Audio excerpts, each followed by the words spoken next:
안녕하세요. 김선생의 북튜버 교실입니다. 북튜버란 책을 콘텐츠로 하는 유튜버를 말합니다. 북튜버의 유형을 한번 살펴볼까요?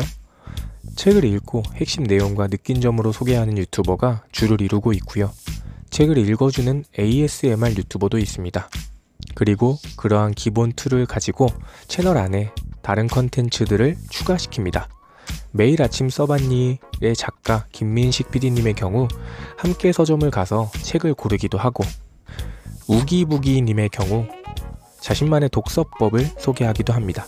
또 다양한 독서와 관련된 굿즈 리뷰라든지 책방 투어 이런 것도 가능하겠고요. 자신이 좋아하고 지속적으로 할 수 있는 북튜버 영역을 찾으셔야 합니다. 저의 경우 제 느낌이 듬뿍 담긴 좋은 책 소개가 주를 이루고 있고, 거기에 ASMR도 최근에 시도해보고 좋은 문장 소개하기, 그리고 북튜버 교실이 새롭게 시도하는 컨텐츠들이 되겠습니다. 북튜버 시작할 때 유의해야 할 것. 겨울서점 채널을 운영하시는 김겨울님의 유튜브로 책 권하는 법이란 책을 읽어보면, 유튜브는 진입장벽이 낮으나 북튜브는 진입장벽이 높다 라고 이야기하세요. 먹방이나 브이로그, 영화 등의 분야는 보여줄 게 참 많은데 북튜브는 영상으로 보여주기엔 참 어렵다, 이런 이야기였어요. 저도 굉장히 동의합니다.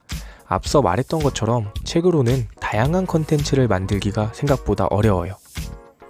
물론 이게 창의력이 부족한 제 능력 부족일 수도 있겠지만, 대부분의 북튜버들의 경우 책 소개를 주로 하고 얼굴이 등장하느냐, 등장하지 않느냐 정도의 기준만으로도 구분할 수가 있어요. 그래서 북튜브를 시작할 때 가장 중요한 건 북튜브가 사람들의 관심을 끄는 게 쉽지 않다는 사실을 인정하는 것.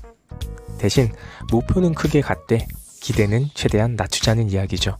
목표가 있어야 컨텐츠를 쌓아가는 맛이 있겠고, 대신 기대치가 높으면 금세 포기하게 될 겁니다. 북튜버와 수익에 대해서 한번 이야기해 볼게요. 제가 아는 유명한 북튜버는 김미경 강사님, 95만 명의 구독자를 보유하고 계시고, 책 그림 33만, 겨울서점 12만, 책 읽는 대한민국 10만, 꽃고독 4만, 책 읽어주는 남자 1만, 성장일기 1만, 이렇게 제가 즐겨보는 유명한 북튜버 분들인데요. 이분들의 이야기를 이것저것 종합해보면 북튜버가 수익을 낼 수 있는 부분은 유튜브 광고, 흔히 조회수나 구독자 수에 따른 그 광고비 맞고요. 그 다음 출판사나 또는 새로운 프로젝트 정도인 것 같아요. 프로젝트에는 방송 출연이 될 수도 있고 책을 쓰게 된다든지 그런 것들을 말하는 겁니다. 뉴스 기사에서 어떤 북튜버가 500만 원을 받고 책 한 권을 소개해준다, 이런 얘기가 있던데, 그거야 사실 그들만의 리그인 거고, 저희는 100명의 구독자도 만들기 사실 쉽지 않다는 것. 물론 이건 제가 능력이 부족해서 그렇기도 합니다. 1만 북튜버가 수익 공개하시는 영상을 봤어요. 그분이 솔직하게 공개해 주셨는데 20분 정도의 영상을 매일 올리세요. 그런데 월 20만 원 정도 받는다고 합니다. 사실 수익으로 따지면 그렇게 넉넉한 수익은 아닙니다. 직장인의 경우 직장 생활을 하면서 책 한 권 읽고 매일매일 한 권의 책을 소개하는 건 굉장히 어려운 일이긴 하거든요. 아마 그분도 다른 출판사나 다른 프로젝트, 강연을 통해서 추가 수입을 얻고 계시겠죠. 특히 저의 경우 교사이기 때문에 저는 사실 수익을 보고 시작했으면 북튜버는 하면 안 되는 겁니다. 그런데 제가 왜 북튜버를 하고 있냐?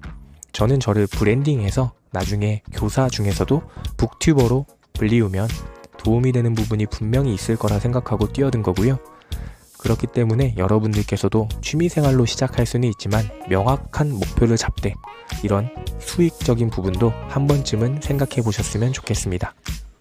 북튜버의 장점은 소개할 책이 참 흘러 넘친다는 거죠.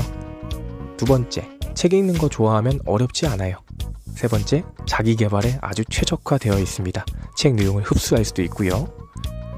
단점은 인기 있는 시장은 아니다. 그래서 구독자 모으기가 쉽지 않다. 고로 수익을 생각하고 시작하면 어려울 수 있다. 영상 만드는데 걸리는 시간. 이건 개인적으로도 질문이 참 많이 왔던 부분인데 사람마다 다르겠지만 제 기준에서 말씀드릴게요. 저는 책 읽는 시간을 제외하면 글 쓰는 시간은 1시간에서 1시간 반 정도? 저에게는 이게 기획이 되겠죠. 그리고 녹음 30분, 영상 편집 시간 1시간 정도 걸립니다. 저는 영상 편집은 키네마스터라는 핸드폰 어플로 하고 있습니다. 기본 영상 툴을 잡기 위해서 인트로라든지 중간중간 들어갈 영상들, 그리고 좋은 음악들, 저작권에 침해되지 않는 음악들은 미리미리 다 처음에 조사해서 자료를 모아두었어요. 이런 부분에 대해서는 제가 북튜버 교실을 통해서 꾸준히 알려드릴 예정입니다.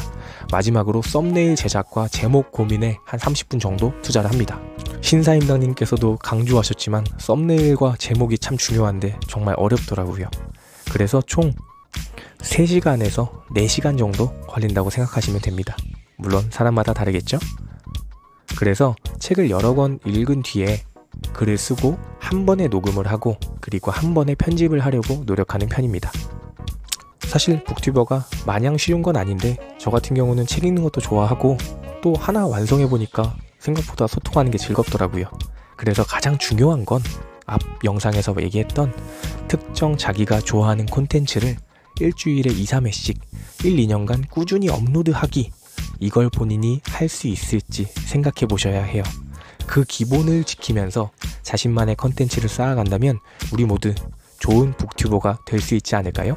다음 시간에는 북튜버에게 가장 중요한 저작권에 관련해서 말씀드리겠습니다. 방송 끝! 오늘 방송도 들어주셔서 정말 감사합니다. 항상 좋은 이야기로 보답하겠습니다. 구독과 좋아요 부탁드립니다.